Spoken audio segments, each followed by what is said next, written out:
नारायणी ई techno school की संदिग्ध कार्य प्रणाली को लेकर विवाद गहरा हो गया। कलेक्टर से शिकायत के बाद सोमवार को एनएसयूआई के कार्यकर्ताओं ने स्कूल परिसर के बाहर जमकर प्रदर्शन किया।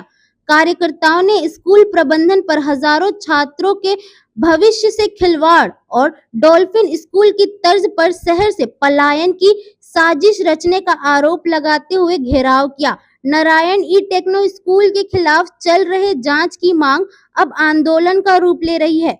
सोमवार को एनएसयूआई के नेतृत्व में बड़ी संख्या में छात्र और अभिभावक स्कूल के गेट पर जमा हुए और प्रबंधन के खिलाफ नारेबाजी की।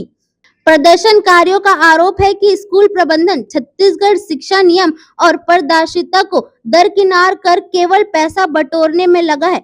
ज्ञापन में उठाए गए बिंदुओं का समर्थन करते हुए कार्यकर्ताओं ने कहा कि स्कूल का कोई स्थानीय बैंक खाता न होना और सारा शुल्क सीधे केंद्रीय खाते में ट्रांसफर करना एक बड़ी धोखाधड़ी की ओर इशारा करता है। प्रदर्शन के दौरान सुरक्षा के बड़े इंतजाम रहे।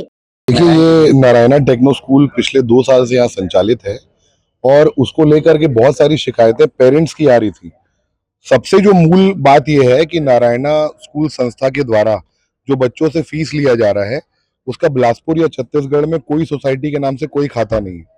दूसरा जो प्रमुख हमारा शिकायत है कि इंस्पिरा नाम की इनकी एक एजेंसी है जो बच्चों को ड्रेस, कॉपी और बुक्स अवेलेबल कराती है, पूरी तरीके से इलीगल है। हमारा मांग सिर्फ ये है कि अगर आप जितने भी पेरेंट्स के बच्चे यहाँ पढ़ रहे हैं जिनकी फीस आप ले रहे हो तो उनकी कोई श्योरिटी होनी चाहिए कि आप किस खाते से ले रहे हो और उसका कोई बैक श्योरिटी होना चाहिए, क्योंकि ये संस्था बाहर की है और यहाँ बात करने आप आओ तो लोकल कोई जिम्मेदार होता नहीं है।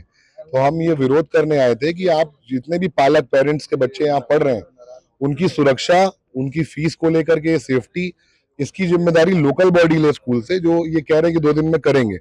एनएसयूआई ने चेतावनी दी है कि यदि 10 दिन के भीतर स्कूल की मान्यता, सोसाइटी पंजीयन और लीज दस्तावेज की निष्पक्ष जांच नहीं हुई तो उग्र आंदोलन किया जाएगा। गौरतलब है कि स्कूल के भवन लीज पर और कोई भी जिम्मेदार केंद्रीय प्रतिनिधि स्थानीय स्तर पर मौजूद नहीं है, जिससे अभिभावकों में असुरक्षा का भाव है। प्रदर्शनकारियों ने मांग की है कि प्रशासन तत्काल स्कूल के बैंक खातों को फ्रीज करे और यह सुनिश्चित करे कि छात्रों की मेहनत की कमाई लेकर प्रबंधन राज्य से बाहर न भाग सके। इस हंगामे से चलते स्कूल के आसपास काफी देर तक अफरा तफरी का माहौल बना रहा। देखिए, किसी भी स्कूल का, मैंने पहले भी कहा था और अभी भी कहता हूँ, किसी भी स्कूल का फी निर्धारण इसका गाइडलाइन बोर्ड नहीं देता है।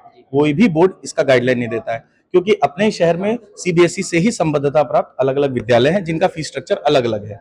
तो किसी भी विद्यालय का जो फी होता है, जो उसका शुल्क होता है, उस विद्यालय में उपलब्ध होने वाली सुविधाएं और वहां के क्वालिटी एजुकेशन और बाकी चीजों पर आधारित होता है। और जहां तक बात है फीस का, तो कोई भी पेरेंट जब यहाँ एडमिशन लेने के लिए आते हैं तो उनको पहले फी स्ट्रक्चर बताया जाता है, एक्सप्लेन किया जाता है और उनके फी स्ट्रक्चर पे सहमत होने के बाद ही एडमिशन होता है। तो कोई भी स्कूल, सिर्फ नारायणा ही नहीं, कोई भी स्कूल किसी भी पालक को एडमिशन से पहले बाध्य नहीं कर सकता फीस के लिए। प्रदर्शनकारियों ने साफ कहा कि बिलासपुर एक बार फिर डॉल्फिन स्कूल जैसा धोखा बर्दाश्त नहीं करेगा। नारायणी स्कूल की कार्यप्रणाली में वैसी ही समानताएं दिख रही है। भारी फीस, स्थानीय उत्तरदायित्व का अभाव और नियमों में अनदेखी। एनएसयूआई ने मांग की है कि प्रशासन वक्त रहते जागे, वरना हजारों छात्रों का साल बर्बाद हो सकता है। चला, लेकिन इसी के मान्यता से वो भी स्कूल चल रहा है। दूसरा, यहाँ के पेरेंट्स द्वारा पता चला कि यहाँ की जो सीधा फीस डालते हैं वो सीधा मुंबई के किसी खाते में जाता है। तो भाई, अगर आप बिलासपुर में चला रहे हो, छत्तीसगढ़ में आपका स्कूल है, तो यहाँ के किसी अकाउंट में डलवाओ ना, जिससे बाद में अगर कुछ भगते हैं तो दिक्कत मत होगी पेरेंट्स वालों को। और दूसरा चीज ये बोलते हैं कि ड्रेस भी हमसे लो, कॉपी भी हमसे लो। तो ऐसा कौन से स्कूल में वो लिखा जाता है कि ड्रेस भी हमसे लेना, कॉपी भी हमसे लेना? और ड्रेस कॉपी का रेट आप यहाँ से पूछेगा, बहुत ज्यादा कीमत में बेचते हैं। इसी के विरोध में आज हमने प्रिंसिपल से मुलाकात की है। ये सीधा सीधा कमीशन खोरी का मामला है। स्कूल के द्वारा सीधा सीधा कमीशन खोरी का ही मामला है।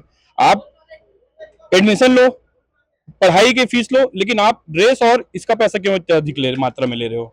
इसी मुद्दों को लेकर हमने प्रिंसिपल से चर्चा की। स्कूल 2 दिन का समय नहीं, अगर 2 दिन बाद हमारी मांगे पूरी नहीं होती तो उग्र आंदोलन करेंगे। इसकी पूरी जिम्मेदारी स्कूल प्रशासन की होगी। ज्ञापन और प्रदर्शन के दौरान यह बात प्रमुखता से उठी कि स्थान मध्य प्रदेश सोसाइटी पंजीकरण अधिनियम 1973 के प्रावधानों का उल्लंघन कर रही है। राज्य मान्यता और प्रशासनिक अनुमोदनों में विसंगतियों का बावजूद स्कूल का बेधड़क संचालन प्रशासन की मिली भगत की ओर इशारा करता है। कार्यकर्ताओं ने डीईओ कार्यालय के रवैये पर भी सवाल उठाए हैं। वर्ल्ड वन न्यूज के लिए राकेश मिश्रा के साथ दुर्गेश मरावी की रिपोर्ट।